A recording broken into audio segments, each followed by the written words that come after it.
This is So What Does Judaism Say About It?, where we discuss all kinds of interesting topics and what Judaism has to say about them. I'm Rabbi Rick Fox. With me, as always, is the lucky Rabbi Meir Beer. Rabbi Beer, how you doing? Fantastic. Mazel tov. Oh. Nothing happened in your life, but this is what you say when something good happens to somebody. Mazel tov, right? Mazel tov. I've heard that expression I've heard that before. expression. So we're going to talk today, what does Judaism say about Mazal? Now, we got to back up. It's like, well, what is that word? What's going on? So we know it in the colloquial term, like where I grew up, was like Mazel tov, right? Good luck. No, Mazel tov does not mean good luck. It has nothing to do with luck. What does luck mean? Precisely. Mazel comes from the word like nozel, like a flow, some sort of spiritual flow. So tov means good. So you should have a good spiritual flow. But what is this flow we're talking about? What is this mazel business? You would call it, I don't know, astrology or something like this? Yeah, so perhaps. Perhaps. When I say perhaps, there are those that interpret this to mean precisely that. Right. There is a system of astrology. Others interpret this as meaning something not quite astrology in the sense that it's something to do with a system based on times that people are born in, which is, I think, what astrology is. I was Sagittarius, these things. Yeah, so the horoscopes you see in the newspapers that intelligent, educated people actually base like dating choices is mind-bogglingly ridiculous to me. Sorry to use such strong words. I'm not a historian, but if I was, I'd probably be able to trace exactly who developed the system. And I had a conversation recently with a historian, and he told me he thought a lot of the system was about 300 or 400 years old, and it's really become what it is relatively recently. But our system of mazel, which we'll talk about, this sort of whatever mazel is thousands of years old, since the creation of the world. It's the real deal. Right. So the Gemara, the Talmud, talks about this system a little loosely, obviously. And if it actually is a system of what we'll call, quote unquote, astrology, meaning a system where based on specific times when people are born has a significance to their life, is a strong debate between some of the, most fundamental philosophers in Judaism, Maimonides, Nachmanides, etc. But just to discuss what the system might be, what the different takes on it, and what practical take-homes from this system existing or not existing is something which I think is really an eye-opener for a lot of people. So where do we jump in? How do we dive into this? We got to know what mazel is. We also need to know does it affect the person, not affect the person? Is it real? Is it not real? If it's not, it seems pretty real. It seems pretty real. My life's, I don't know. I think I'm a believer. I know Jim Morrison was not. I'm a Sagittarius. Of course, I don't believe it. That was his whole thing. Well, that system is kind of silly. Like, and this is a point we'll see, that if something is going to predict an event that'll happen, like you will meet the love of your life within the next 2 weeks, is to suggest that your life is preordained. So that's like a basic introduction to anything we're going to discuss. This is not going to predict any events that'll happen. It might describe your character. Why is it then forbidden for Jewish people to go to soothsayers and to psychics? If it's not real, who cares? Why? I think it is real, and the sort of the punishment for going is that's what's going to happen to you. Now you went, it's over. You can't change anything now. Okay, so a couple of points on this. Number one, Maimonides, who just blatantly disregards any of these things as having any truth to them. The simple fact that a person were to rely on that and assume that his life can be predicted, or that someone can help guide his life other than his, moral decision-making process or his, how much effort he's going to put into any given part of his life, is itself a huge problem. And even those that believe in the process certainly acknowledge, and much of it is ridiculous. But does that change the fact that a person has a certain mazel, but doesn't mean that they're morally inculpable for those things? Those are two different questions. Right. So if a soothsayer or one of these people is going to tell you you're going to meet someone special in the next 2 weeks, that means that's wrong. But if they're going to suggest that you're a person who is a passionate person, which either could mean you're easily angered if you direct it in that way, or you have a strong moral conviction that you're going to use in the opposite, the positive way, right, isn't necessarily what the issue is. That being the case, is hearing that from a person from an arbitrary system the best place to hear that from? Right. So yeah, but just backing up a couple steps just to get to some source material. I'm just going to kind of I'll mix and match a few different Gemaras. Yeah. There's a Gemara in Eruvin on page 56a. There's a Gemara in Tractate Shabbos on page 129. There's a Gemara in Shabbos on page 156. A Gemara in Moed Katan on page 28. That kind of all get into different parts of the system. So rather than just repeatedly just name dropping sources, it's probably from one of those four places. Right. The Gemara mentions a system of planets, that there is a system of the sun, the moon, and the 5 planets that are visible. So that's Mercury through Jupiter. Those are all naked to the visible eye.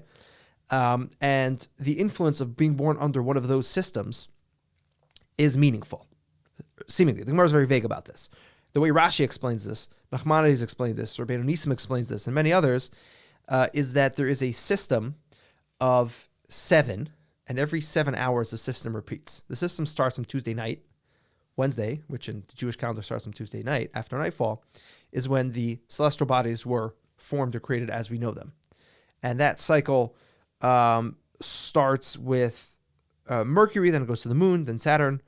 I'm sorry, I messed that up. It starts with Mercury, the moon, Saturn, Jupiter, Mars, the sun, and Venus. And that cycle repeats itself every 7 hours. And depending on when some of those planets fall out is meaningful. On even-numbered hours means something different on different days of the week. I mean, I was in a band in the late 2000s where the lead singer beat up the guitar player in rehearsal, and then came in the next day, rehearsal, and he literally said, Mercury was in retrograde, and like that's why that happened. And I was like, or you're a jerk. But yeah, sure, okay, let's go. Sure. Mercury is in retrograde, which is why you beat up the guitar player. Yeah, so none of this that really happened. We Right. can get him on the podcast. That event happened in my life. I saw a lead singer beat up somebody and then blamed it on Mercury. So that's not Mercury the element. That would have been understandable. eating thermometers. You're licking too many thermometers. Yeah, but that's precisely why a person shouldn't go to soothsayers. Yeah, that sounds bad. So I don't want to get into too many details of, going into the details of the system. Yeah. In fact, there's a Mishnah in Pirkei Avot which says that tekufos and gematrios, which many interpret, gematrios are numerical values of words, but tekufos are these time periods. These time periods. Many associate that with this. It's called parparosa Torah. It's like the dessert of the study. Like it's not the actual core, tradition of the Torah. Even those that once again, ascribe to such a system.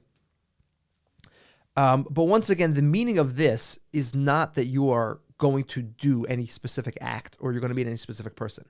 They describe certain, and just to make another point, I'm sorry if I'm jumping around a lot here.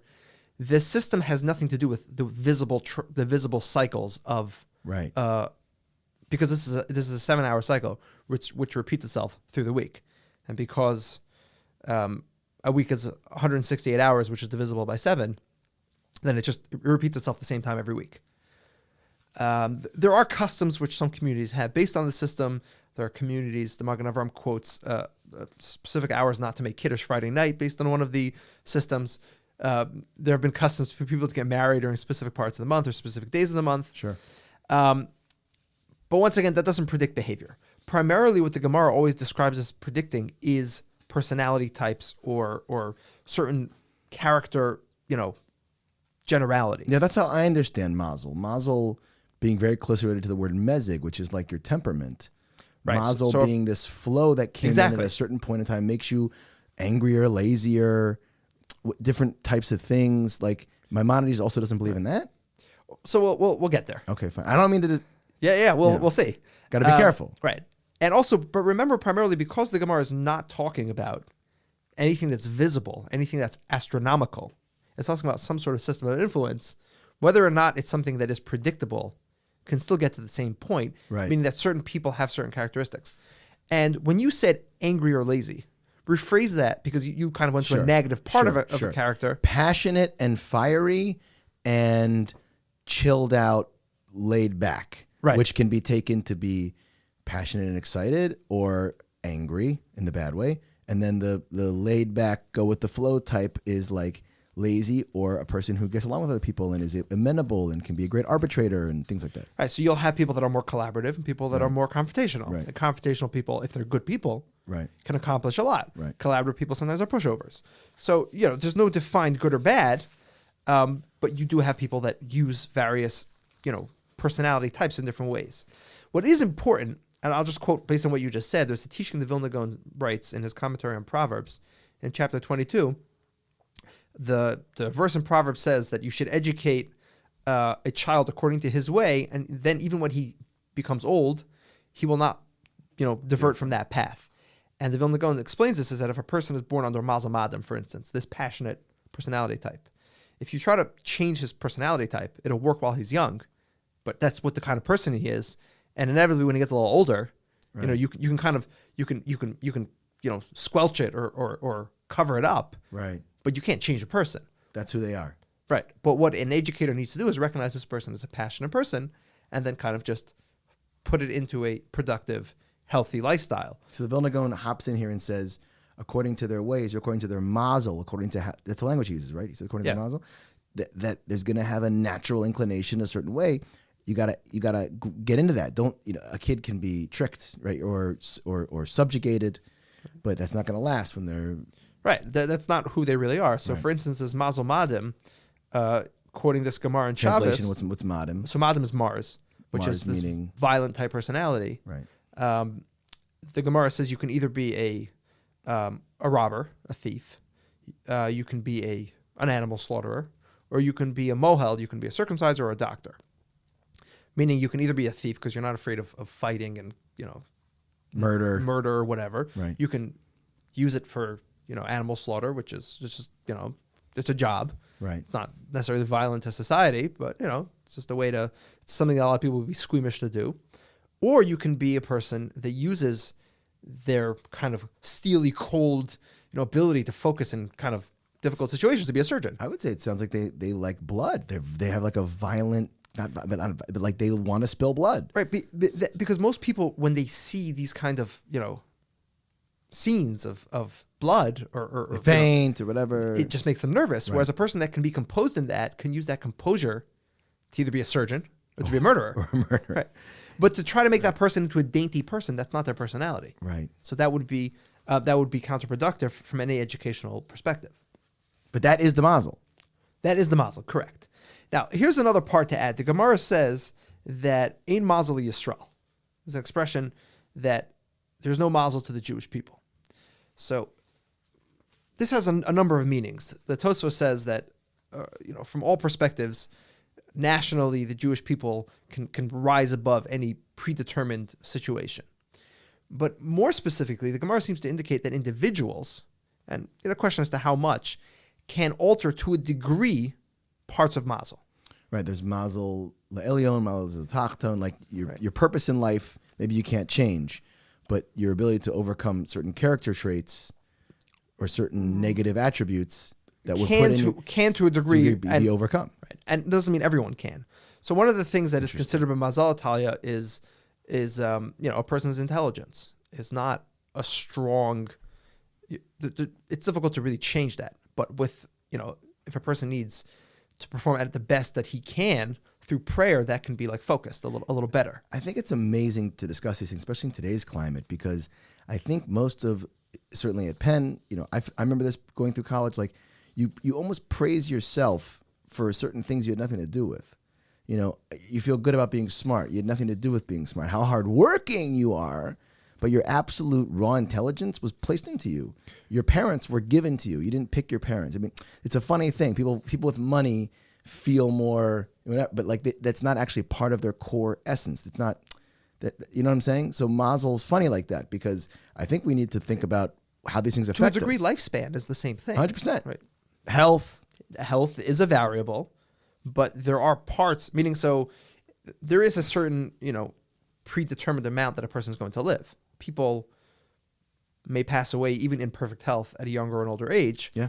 But there is a part of that that's a variable, which is your diet and your exercise and all that, which can allow you to live out your natural lifespan. But there is, and that's why there's genetics that are, But I'm talking about to ascribe pride to this, meaning that I am smart is a value.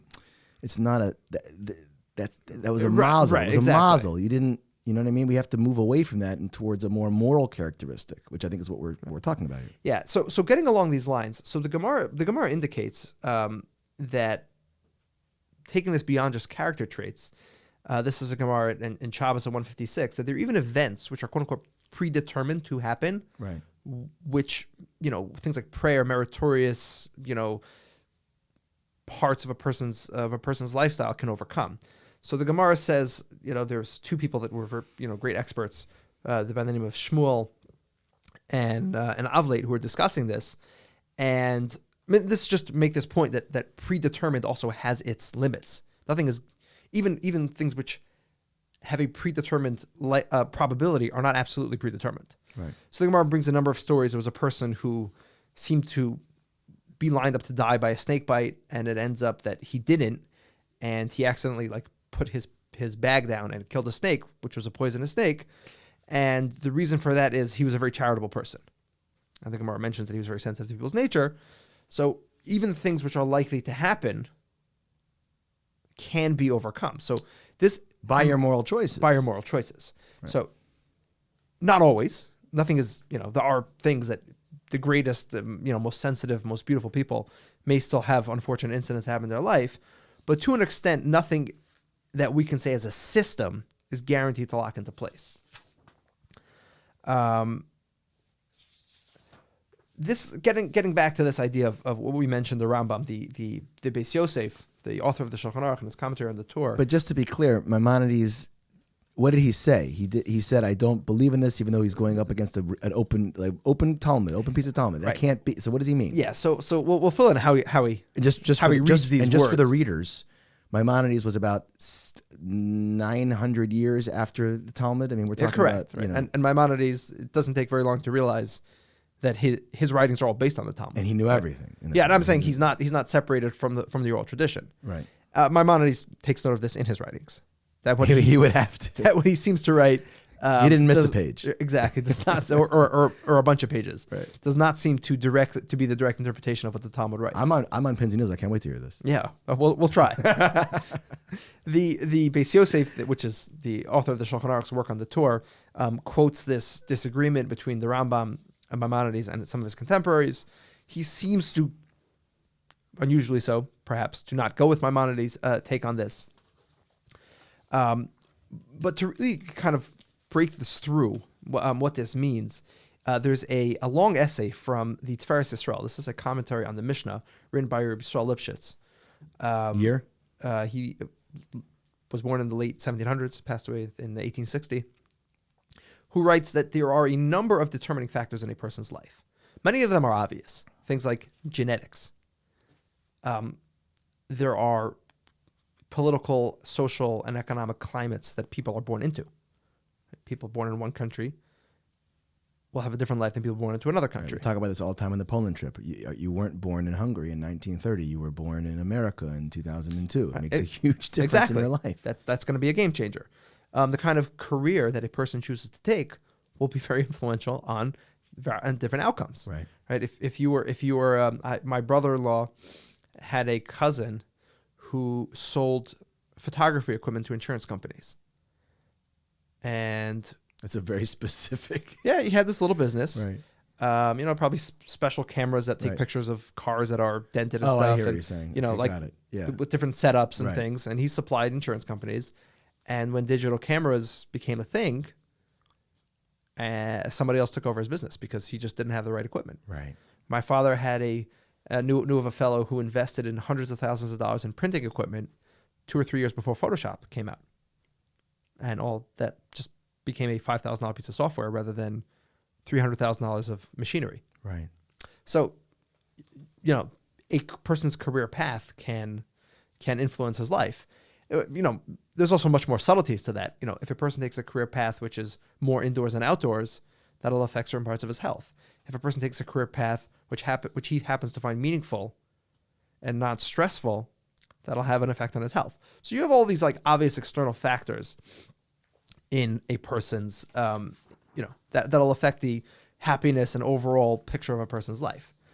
But then he gets to this idea of Mazal, and he says that just as is kind of a pre-existing, like a prerequisite to reading Agadata, which is the philosophy part of the Talmud, a person has to realize that literal interpretations are often wrong, and many times ideas are cloaked in metaphors.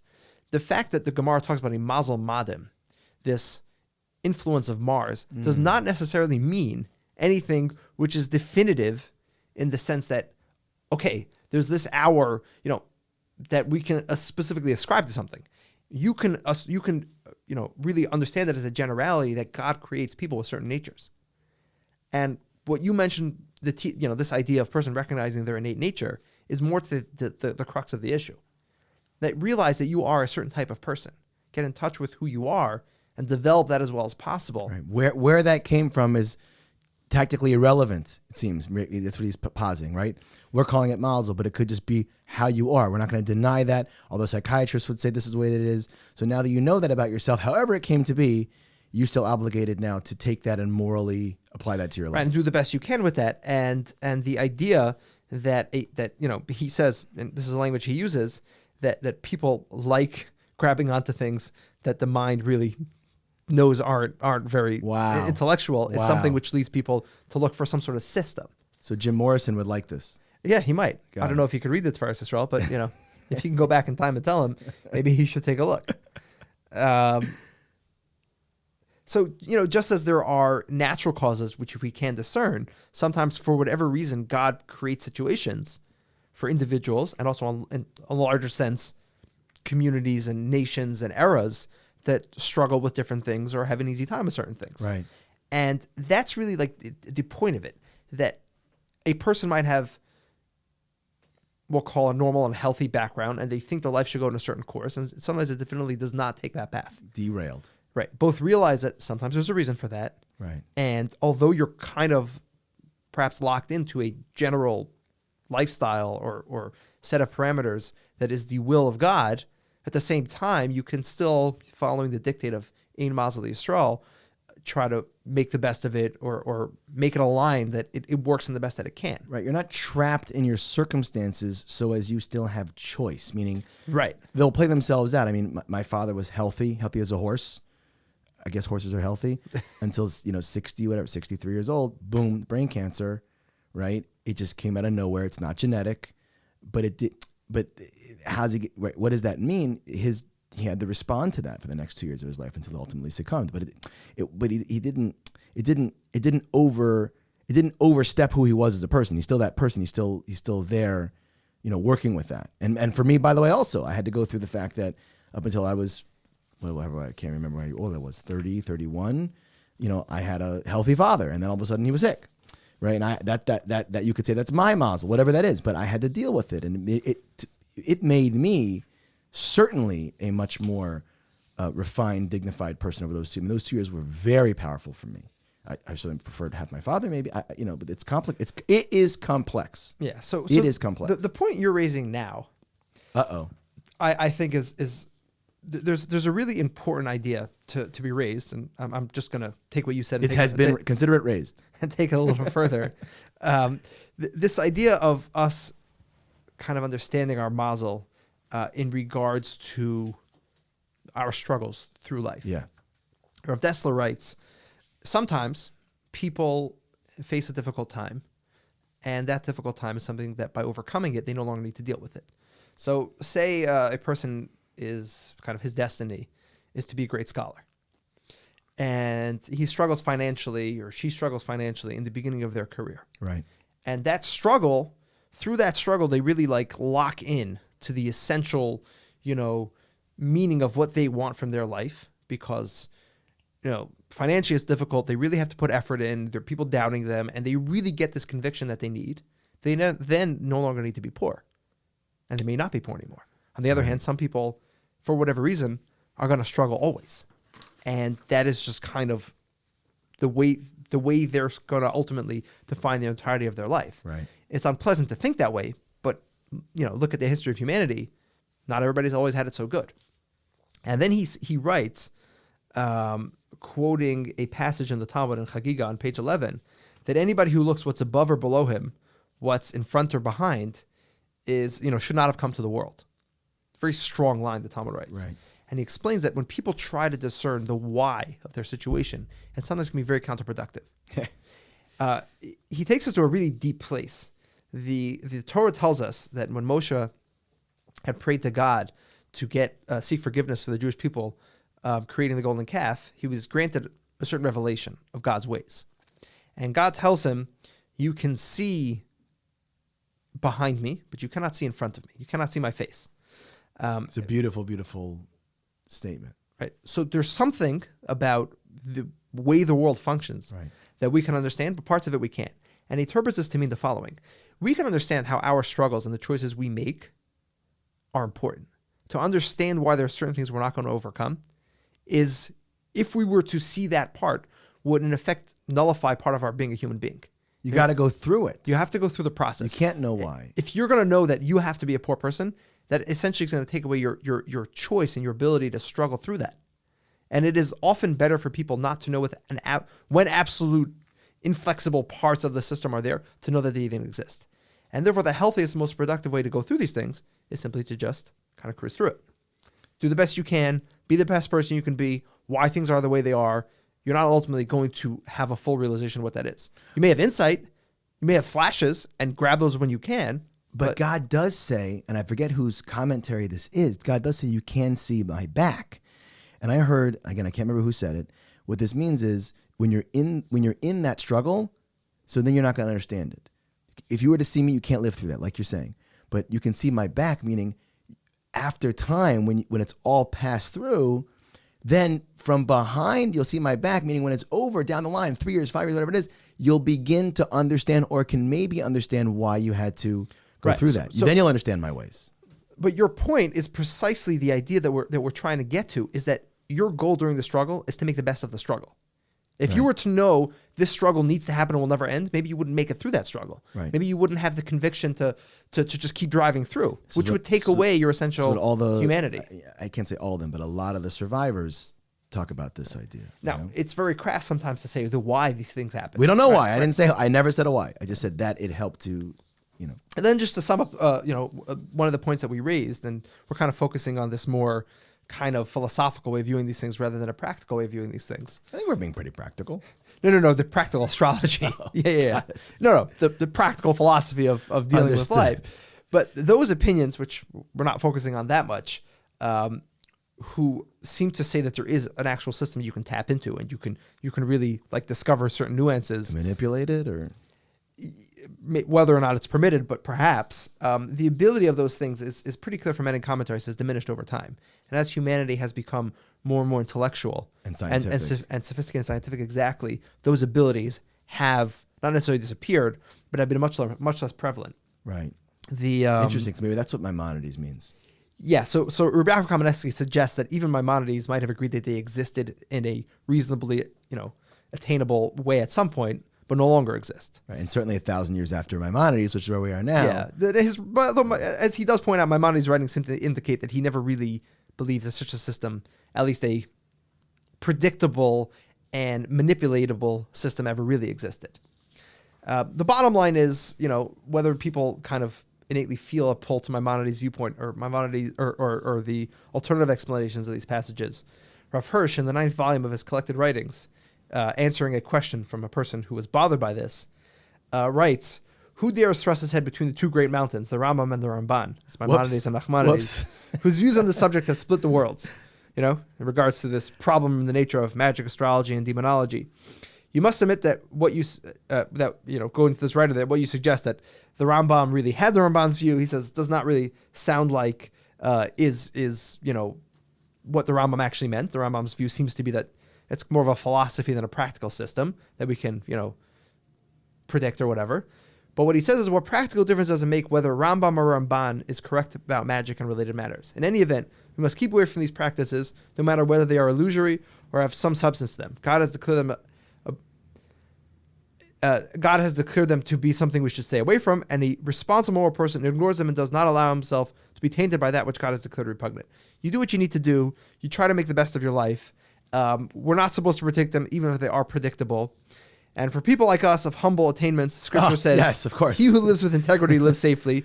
God protects the straightforward. And this is kind of the take home. You know, it's an academic discussion, so to speak, more than a moral discussion, whether or not there is a bona fide system of astrology. I mean, I want to make it totally moral in terms of our response. Right. But the prediction, the you know, are you locked into such a thing? Right. You know, just try to feel your personality, try to know who you are. Right. And be all you can be. Talk to your therapist. As the Army used like to a say. normal person. Yes. You know, that's an amazing thing. You know, we do have to think about this. It is cool. There's a lot more to say about it. This might be our longest podcast. I don't know. But, you know, until next time, you know, Mazel Tov, right?